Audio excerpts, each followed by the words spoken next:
queridos, é um prazer e nós vamos dar prosseguimento ao nosso estudo das parábolas, as parábolas preciosas, né?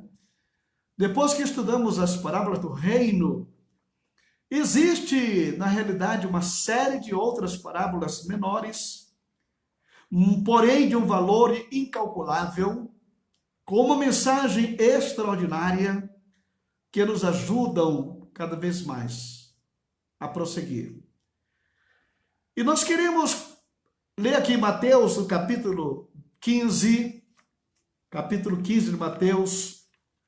Aqui nesse capítulo 15, nós já meditamos ontem aqui em um trecho da Escritura Sagrada, que foi uma outra parábola muito extraordinária, aquela que nós verificamos aqui ontem. Mas agora estamos aqui com a parábola que nós vamos falar, a parábola é o valor de um cachorrinho. O valor de um cachorrinho é o tema da nossa parábola de hoje. Em Mateus capítulo 15, versículos 21 ao 28, declara o seguinte: partindo Jesus dali, retirou-se para os lados de Tiro e Sidom, e eis que uma mulher cananeia que viera daquelas regiões, clamava: Senhor, filho de Davi, tem compaixão de mim. Tem compaixão da minha filha, está horrivelmente endemoniada. Ele, porém, não lhe respondeu nenhuma palavra. E os seus discípulos, aproximando-se, rogaram-lhe: despede, pois vem clamando atrás de nós aqui. Mas Jesus respondeu: eu não fui enviado senão as ovelhas perdidas da casa de Israel. Ela, porém, veio e o adorou, dizendo: Senhor, socorre-me. Então ele, respondendo, disse: não é bom tomar o pão dos filhos e lançá-los aos cachorrinhos. Ela, contudo, replicou: sim, Senhor. Porém, os cachorrinhos, eles comem das migalhas que caem da mesa do seu Senhor.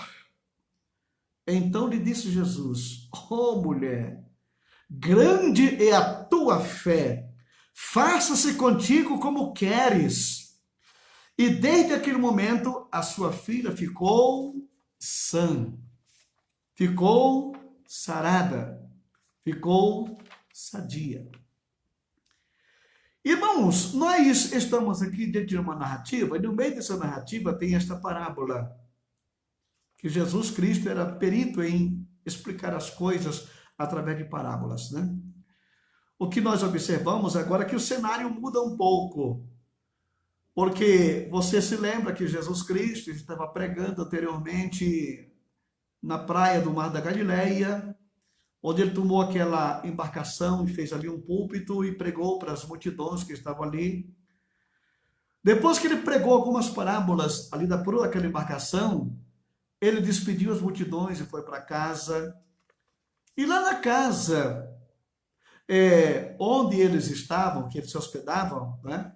Ali os discípulos, eles continuaram a perguntar as coisas para o Senhor e ele foi explicando para eles. Mas em dado momento, um grupo daqueles que andavam no encalço de Cristo para encontrar alguma falha na vida dele, para querer acusá-lo e condená-lo, né? E naquele instante, aqueles fariseus e escribas chegaram e foram direto, né, com Cristo. Por quê? Que os teus discípulos transgridem aqui a nossa tradição, comendo pão sem lavar as mãos. E Jesus, naquele momento: vocês transgridem a lei. Porque a palavra declara que é para você honrar pai e mãe. E vocês chegam com a pessoa e diz: olha, aquele dinheiro que você ia dar para o seu pai e para a sua mãe, você dando de oferta no templo, é melhor do que qualquer outra coisa. Vocês estão ensinando os seus filhos a se rebelar contra seus pais, a não cuidar da sua parentela, daqueles que necessitam por ganância financeira. E quando Jesus Cristo ele viu que aquele confronto, que o apóstolo São Pedro chegou e disse, olha, eles não gostaram, né? Naturalmente vão querer armar cilada. Então Jesus Cristo ele sai daquela região e vai lá para a região, como diz aqui a palavra de Deus, de Tiro e Sidom. Estas cidades, Tiro e Sidom, elas já ficam lá nas margens do mar Mediterrâneo, né? Bem distante do local onde eles se encontravam. Mas tudo indica que Jesus Cristo, ele queria não apenas fugir daquele tumulto daqueles homens, né? Mas também um pouquinho de refrigério, um pouquinho de descanso, porque ele não descansava.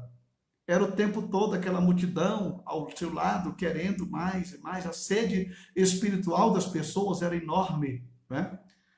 E quando ele está justamente nesta região, lá de Tiro e Sidom, uma mulher cananeia que viera daquela região clamava, Senhor, filho de Davi, tem compaixão de mim. A minha filha está terrivelmente endemoniada.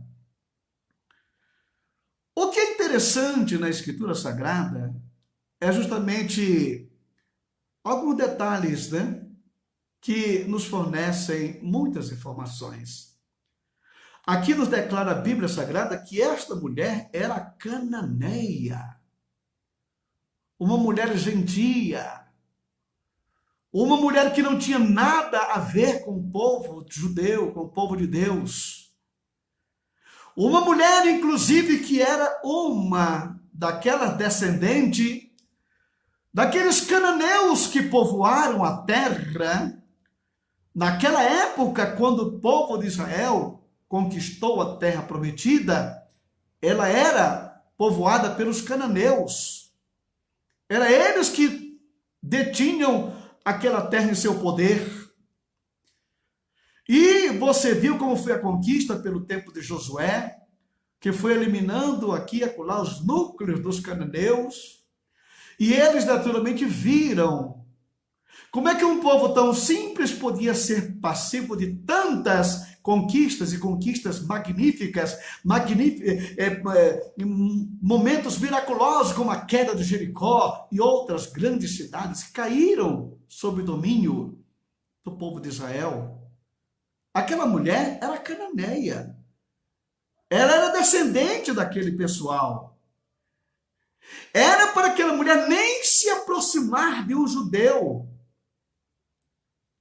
Porque, naturalmente, o preconceito era grande e ela não tinha comunicação com aquele povo, não é? Mas o que eu quero lhe chamar a atenção aqui nesse momento é que esta mulher pediu para Jesus, filho de Davi, tem misericórdia de mim, porque a minha filha está horrivelmente endemoniada. Irmãos, eu quero, você também já sabe, que o amor materno, ele não mede dificuldades para ver a felicidade de um filho. O amor de uma mãe é capaz de fazer qualquer coisa para ver um filho sadio, um filho bem-sucedido na vida, uma pessoa que se desenvolva de um grau elevado neste mundo. Toda mãe é o instinto materno, é o amor materno que supera qualquer coisa, mas quer, na realidade, ver o seu filho bem. E esta mulher, ela tinha uma filha que estava horrivelmente endemoniada. São as expressões que nós encontramos aqui, possessa. Uma criança que naturalmente tirava toda a tranquilidade da família, que não deixava ninguém tranquilo, tipo aquele homem que tinha aquele filho, que os demônios jogavam no fogo, jogavam na água, era um cuidado 24 horas que deveriam ter. Então, o que nós observamos aqui, nesse momento, é que esta mulher, por amor à sua filha, ela estava sujeita a romper qualquer barreira cultural, religiosa e qualquer outro padrão de vida para alcançar aquilo que ela queria, a libertação da sua filha. E naturalmente, esta mulher ouviu falar de Jesus. Ela ouviu falar que Jesus Cristo, ele curava, ele libertava. E esta mulher não mediu qualquer esforço, ela queria encontrar com Jesus Cristo e ela veio. Aproveitando a oportunidade em que Jesus estava naquela região, e diz aqui a Bíblia que também ela estava naquela região, e esta mulher rompeu toda barreira cultural, toda barreira de denominação, de ação, de mundo, não é? Não importa que eu seja cananeia e que ele seja judeu, o que eu quero é a cura da minha filha. E esta mulher se dispôs a isto e veio clamando. E diz aqui, Senhor, filho de Davi. É interessante o que é que ela foi buscar. Como é que ela sabia? Como é que ela conhecia? Alguém falou? Alguém disse? Ela era estrangeira, mas devia ser uma mulher que tu conhecia as coisas. Porque, naturalmente, lá no Salmo 110, versículo 1, nós encontramos ali, quando a Bíblia declara que o salmista dizendo, disse o Senhor ao meu Senhor. Aquela mulher sabia quem era Jesus. Ela sabia que ele tinha a solução para os problemas que ela atravessava com aquela sua filha querida. Queria vê-la saudável, crescer, casar e ter um padrão de vida abençoado mais adiante. Então nós observamos que ela rompeu tudo. Tem compaixão de mim, porque a minha filha está horrivelmente endemoninhada. Ela deu aqui o diagnóstico, o relatório. Ele, porém, não lhe respondeu nenhuma palavra. Não respondeu nada. Mas eu vou lhe dizer por que Jesus Cristo não respondeu, fingiu-se naquele momento de que não estava ouvindo, porque a mulher estava gritando. Os discípulos estavam atormentados com aquele grito daquela mulher, que vinha correndo atrás. Ele não parava e ela continuava, fazendo de conta que não via ninguém atrás dele. Mas aqui estava prestes a acontecer uma das maiores lições para o povo judeu aqui nesta época. Porque esta mulher representa as nações gentílicas da terra e os discípulos representam naturalmente o povo judeu, a face da terra. E ali está, naquele momento, quando Jesus vem, porém, ele respondeu nenhuma palavra, não disse nada. Eu quero ver até onde vai a persistência desta mulher. O incômodo foi tão grande que os seus discípulos se sentiram mal com aquilo. E os seus discípulos se aproximaram, rogaram-lhe: despede esta mulher, Senhor. Despede esta mulher, pois vem clamando atrás de nós o tempo todo. Que perturbação, que coisa incrível. Despede logo ela, diz alguma coisa. E naquele momento, Jesus Cristo, ele mostrou algo que lhe trouxe aqui a este mundo. Mas Jesus respondeu: eu não fui enviado senão as ovelhas perdidas da casa de Israel. Eu não fui enviado para o mundo. Eu fui enviado primeiramente para os judeus. Porque são eles que têm que cumprir a sua missão na face da terra. São eles que foram convocados desde o princípio da história. Até mesmo antes que o judeu nascesse, Deus já contava com eles. Você se lembra daquela distribuição? Quando Deus pegou aquela, que o povo falava uma língua única na terra. Qual foi a língua que o povo usava naquele tempo? A língua que Deus ensinou lá no Éden para Adão e Eva. Aquela língua era prosseguimento daquele. E aquele povo falava uma língua única. E o Senhor chegou ali na Torre de Babel e ele separou ali as pessoas. E segundo Deuteronômio, no capítulo 32, você vai verificar que ele repartiu as nações pelo número dos filhos de Israel. Israel nem existia ainda. Nem existia ainda. Porque Adão, ou Abraão, ainda estava vindo lá da Torre de Babel. Ele atravessou, ele viveu a sua descendência atravessou aquele período ali. Então nós observamos que o plano que Deus tem com os judeus é uma coisa realmente extraordinária. Mas diz aqui a palavra de Deus que eu vi antes, as ovelhas perdidas da casa de Israel. Mas nesse momento, esta mulher fez aqui um gesto que nenhum discípulo tinha feito até então. Ela, porém, veio e o adorou, dizendo: Senhor, socorre-me. Então ele, respondendo, disse: não é bom tomar o pão dos filhos e lançá-los aos cachorrinhos. Era justamente como os judeus tratavam as nações gentílicas, que eram tratados como se fossem verdadeiros animais. Porque você lembra o cardápio que Deus deu para os judeus, um cardápio de animais limpos, mas as pessoas do mundo gentílico, eles comem qualquer coisa. São considerados como animais. Lembra daquela toalha que descia do céu, lá, quando Pedro estava lá no terraço daquela casa, cheia de quadrúpedes, répteis e outras coisas mais, e uma voz que dizia: Pedro, mata e come. Não, nunca na minha boca entrou coisa comum ou impura. E aquilo era uma alusão aos gentios da casa do centurião Cornélio, lembra?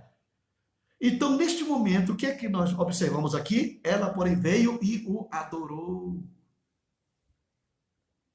Coisa que os judeus não fizeram com Jesus. Por quê? Porque ele, como filho de Davi, segundo o conceito deles, era um homem, e como homem não era para ser adorado, e esta mulher, ela sendo gentia, ela se curva perante o Senhor Jesus Cristo e o adora.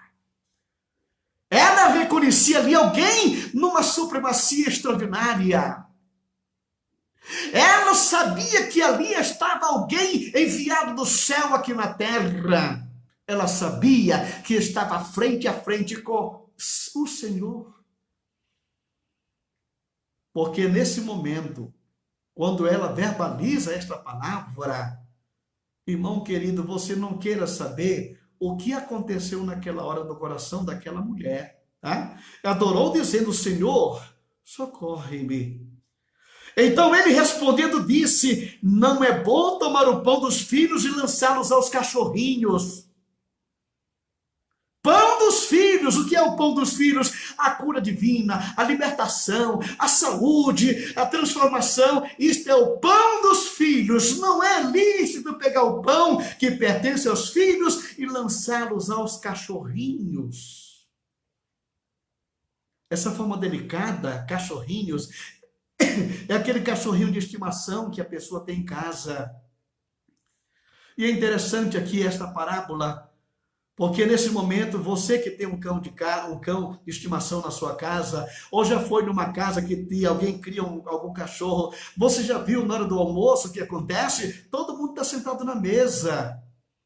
Todo mundo pegando o seu talher, o seu garfo, sua faca, colocando o seu alimento no prato, e o cachorrinho está lá do lado.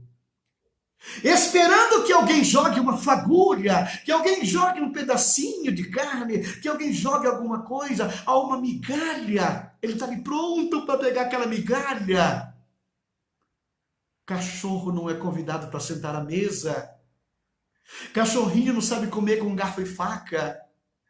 Cachorrinho não tem etiqueta para sentar ao lado de convidados ali. Pois esta era a condição do mundo gentílico perante o povo judeu, você está entendendo? Então, quando Jesus diz aqui, não é lícito pegar o pão dos filhos e lançá-los aos cachorrinhos, meu querido irmão, esta mulher, ela estava sujeita a sofrer qualquer tipo de humilhação na vida.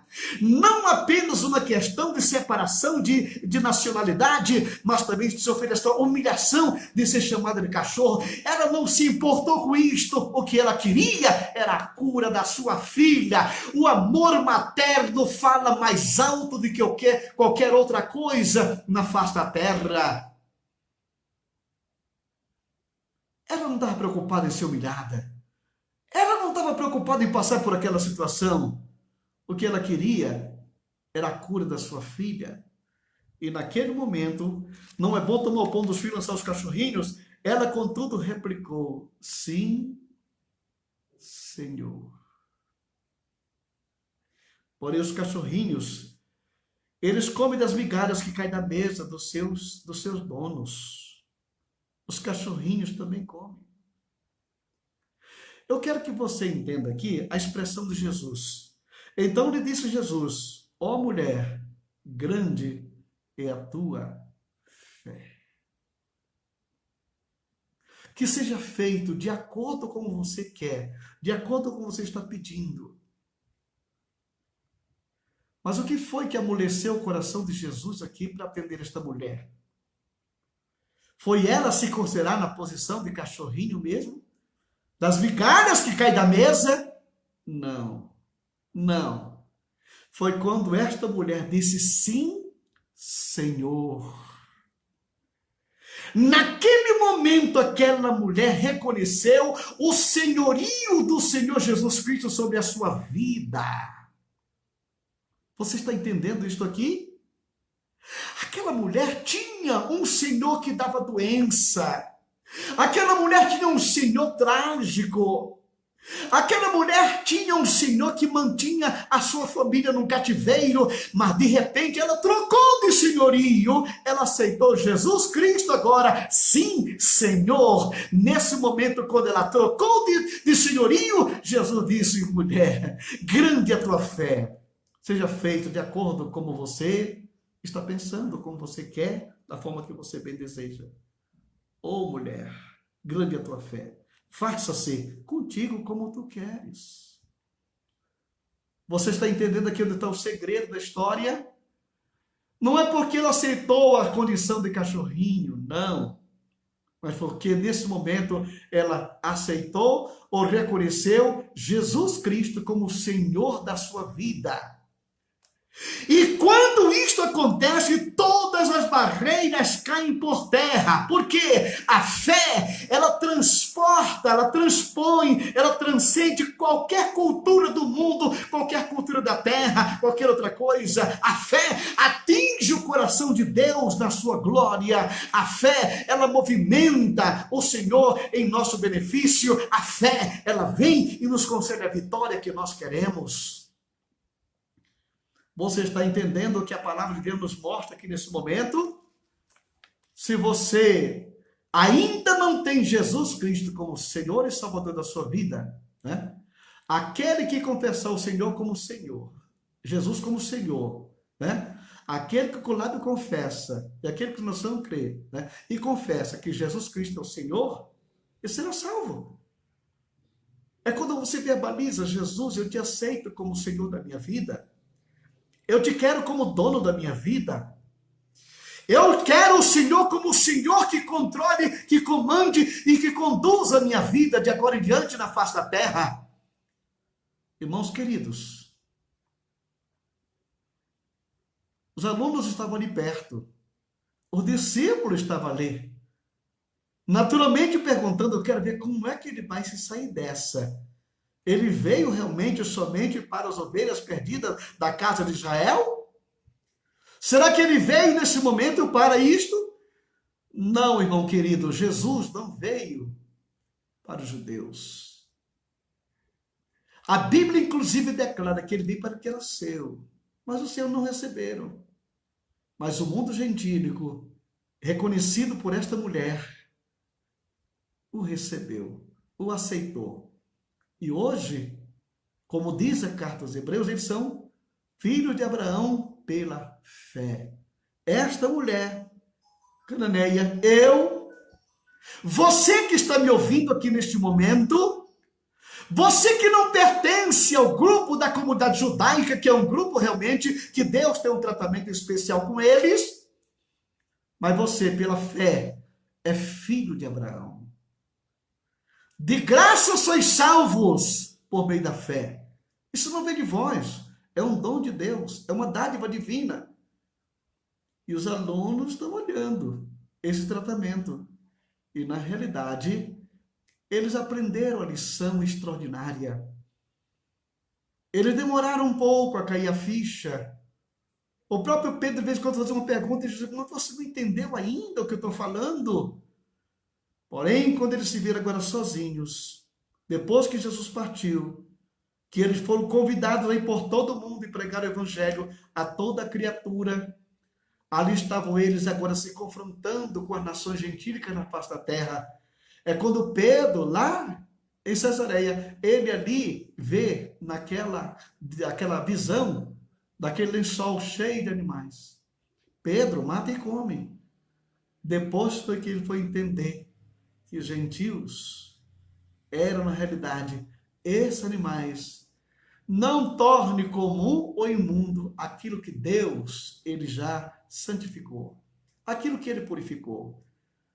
Irmão querido, nós glorificamos ao Senhor Jesus Cristo pelo seu grande amor, amor que rompe barreiras, amor que modifica qualquer comportamento de uma nação, amor que quebra qualquer paradigma, e diz a Bíblia que ele amou o mundo de tal maneira que deu o seu Filho unigênito para que todo aquele que nele crê não pereça, mas tenha a vida eterna. Você calcula aqueles discípulos que disseram para Jesus: despede, manda essa mulher embora, ela está perturbando. Ali estava a representante das nações gentílicas na face da terra, para as quais Jesus também veio ao mundo. Ele veio justamente para aqueles que uma vez estavam perdidos e foram achados. Então se sinta nesse momento feliz por pertencer a Jesus. Mulher, grande é a tua fé, faça-se contigo como queres. E desde aquele momento, a sua filha ficou sã. Desde aquela hora, a escama caiu do mundo gentílico. Desde aquele momento, os homens podem ser sarados na sua vida espiritual, que é o pecado que lhes atinge. Porque aqui está na terra quem? Aquele que aquela mulher reconheceu como Senhor. Então, nós que já aceitamos Jesus como Senhor da nossa vida, glorifiquemos a Ele.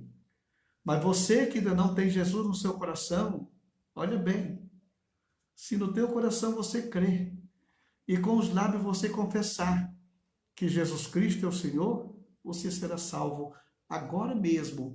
Não precisa protocolo, não precisa se transformar judeu, ser um judaizante, não.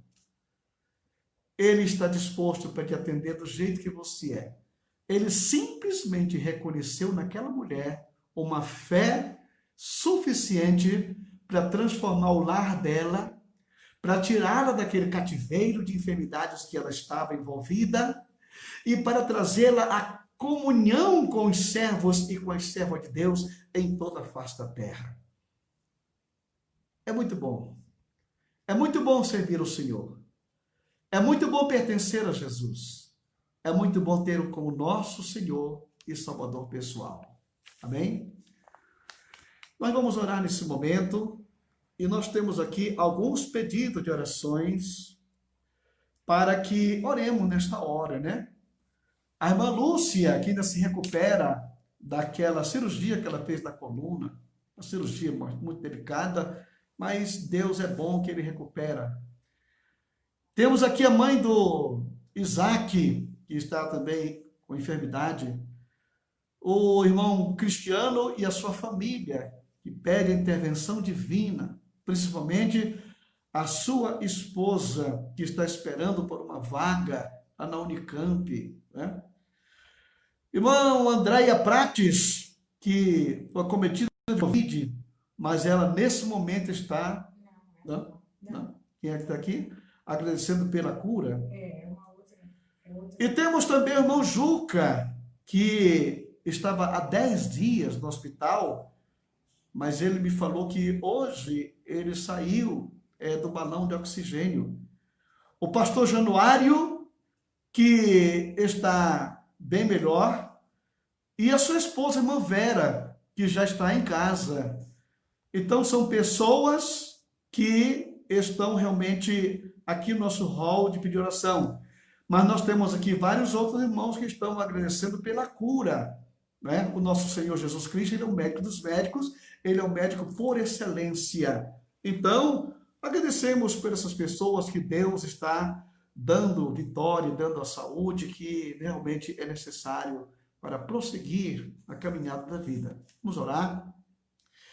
Amado Pai Celestial, nós te glorificamos, Senhor, agradecidos por sua infinita misericórdia e por sua bondade.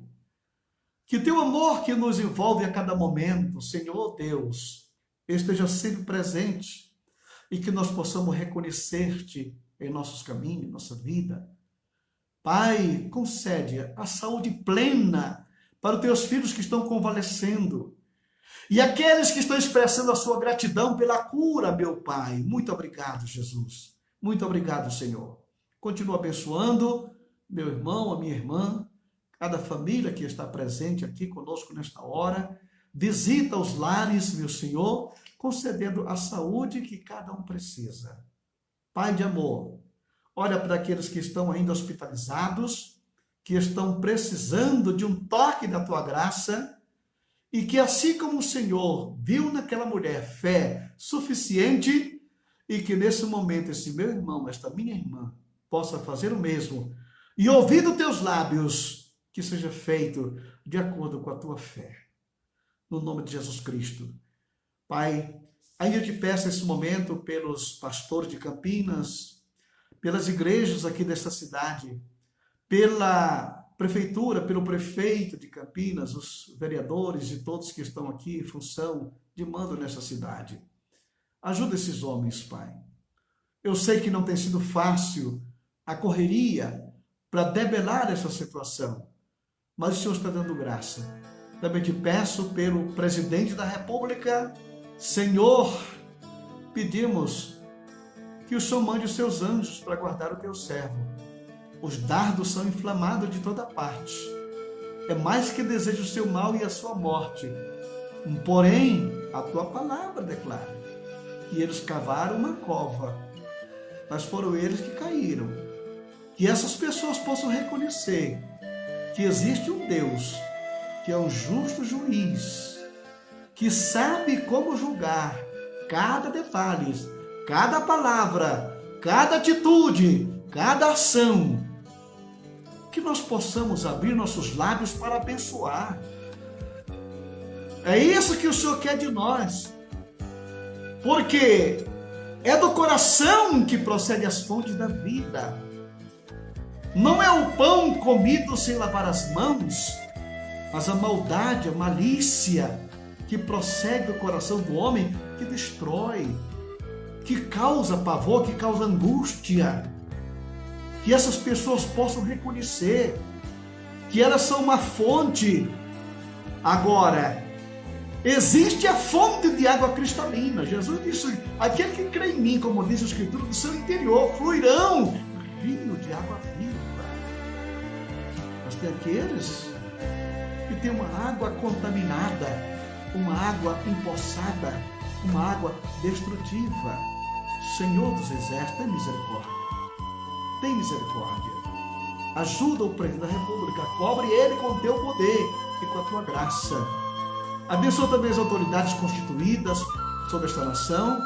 Não permitimos que Satanás venha interferir na vida desses homens, causando embaraço, confusão e conflito. Não aceitamos isto.